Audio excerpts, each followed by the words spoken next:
Young star, why you cry?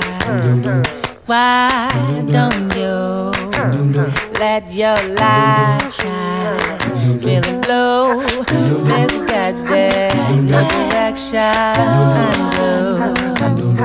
Why? Let me tell you, only one thing to do. Young star, be still to listen to. Don't be afraid of what you're meant to do. On this time, I'm an extroverted person, and so I sit at home like, oh man, so I put music on, the TV's on, and all that, so I can get this feeling of being around a bunch of people. But there are a lot of unique ways that you can still network. Networking does not have to always look like this. Okay, it does not.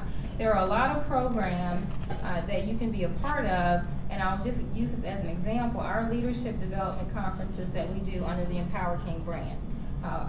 One of the tenets is empowered networking, and we try to use technology and leverage technology to network people all over the country who may be only able to physically see each other one time in a year, but it's technology in the sense that I don't want to just know your title, your business title, because that's not networking.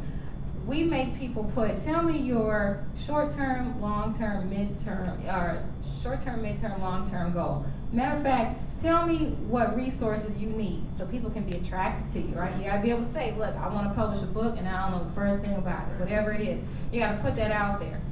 We do this electronically. So for the introverted people, that's a great way to just quietly just look and say, okay, this is somebody that I may want to pick up the phone and call, that I may want to try to set up some kind of meeting. There are a lot of ways, but you need to get in a program that offers opportunities for you to deeply know people beyond a LinkedIn. LinkedIn is great, but it is truly a glorified business card for the way that most people document their profiles, right? It's a glorified business card or resume. That's what it is. But I still don't know that, you know what, my next opportunity is going to mean the world to me. It means the difference between my family surviving and us doing I don't know what. That's a difference. That means I need to be attracted to you so I can try to help you. And so you want to be a part of some purposeful network that goes deeper than the business card, deeper than the resume, and you can do it in that way. Now you can do some other unique things too, my introverted people. There are things like blog talk radio, internet radio sites, and that's just one of them where you can just in the comfort of your own home, you don't have to look at anybody, you can just get your message out and let people become attracted to you. And let people say, oh wow, they have a lot to say. Become the attraction piece. That's what's really important, because I don't care if you're in a room with people or not. If you're not the attraction piece, I've seen people stand there and nobody go talk to them anyway. And they're extroverted. They just stand there with a stack of business cards looking around like, why won't anybody talk to me? I'm like, it's you, boo. It's you. It's not them. It's you. So there are a lot of things you can do. Work on the attraction piece. Look at it electronically, how you can kind of get in and weave in. And I'll have a bunch of ideas if you want to ping me to afterwards. I could go real quick. There is no room to be an introvert in politics. Just point blank. You have to campaign, you have to shake a lot of hands, you have to meet a lot of people, you have to go a lot of places you don't want to. That's it.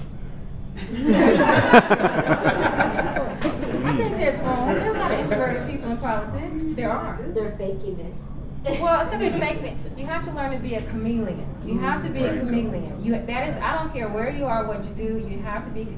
Everyone has natural preferences. That's the beauty of personality type. Everyone has natural preferences. My natural preference is extrovert, but I've had projects where I've had to work hours on end in an office, just me by myself, developing curriculum.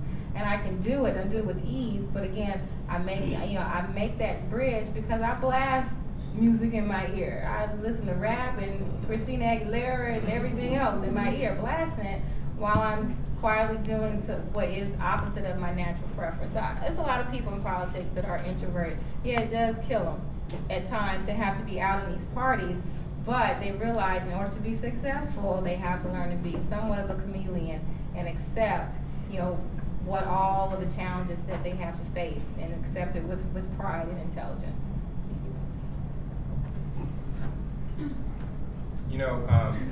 I think like anything else, you have to practice. One of the key things I can say that I was taught at a very young age is a certain type of discipline. And so, this will shock y'all. And someone told me this story when I was a kid, because I used to stutter. And I know that seems weird that I would stutter, right? But I had this unusual way of stuttering where, you know how you have a thought, and you're starting to express yourself, and all of a sudden you just kind of get stuck? That's what would happen to me. I'd be in the middle of a great thought, and then I would just get stuck, and I'd be like, ah.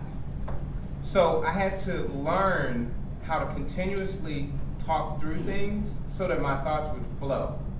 And so what I'll tell you is, introvert, extrovert, I kind of dance between. Because, I mean, for example, the project I'm on right now, every day they literally have to walk me out of their building. Because I will get in a corner, doing what I'm doing, and will sit there for 5-6 hours.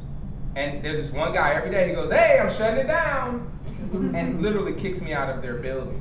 And so I have that ability, and then I have the same ability to stand in front of a crowd, and I will rip a crowd, literally. That's my expression. I just rip that crowd. But it's that same rip the crowd, that's what got me there. Because in my mind, I want to leave you with something so passionate, so full of energy that you walk out of that room feeling like the next day is going to be a little bit better. And it took a lot of practice, y'all, to have the courage. I mean, I had a meeting after I launched my book. I had this one meeting where literally, y'all, I got so fired up in the middle of talking to people. There was a front row, and nobody sat on the front row. So I was talking, and all of a sudden I just jumped up on the row and started running down the chairs, talking to them. And they were like, "Whoa, this dude is on." But it came from that adrenaline that you get after you keep practicing and practicing. There's an adrenaline rush that you get before you speak. And on one side, it makes you scared, and that fear pushes you to do either you fly away, that flight, what is it called? Fight or flight. And I fight for the words, because I knew there was a time when it was hard to get them out. But so I believe that even the introvert has a chance to do something, and I love her ideas. I have a blog, I do Facebook, and when I get an idea, a lot of it comes at 3 o'clock in the morning. I write them, and I save them, and then I link them launch at different times during the day. And you would be shocked at the people that get attracted to you and ask you to come out to do something just because of that. So take that strength that you have. So my strength is the ideas come in, and I know what I want to do. I just don't necessarily know how to always get them out, but I put it down. And then after I've gotten it down, kind of rehearsed what it is, I either say it or I send it out. And that will make you stronger. But you got to get in the habit of doing successful things. Otherwise, you'll just be where you are.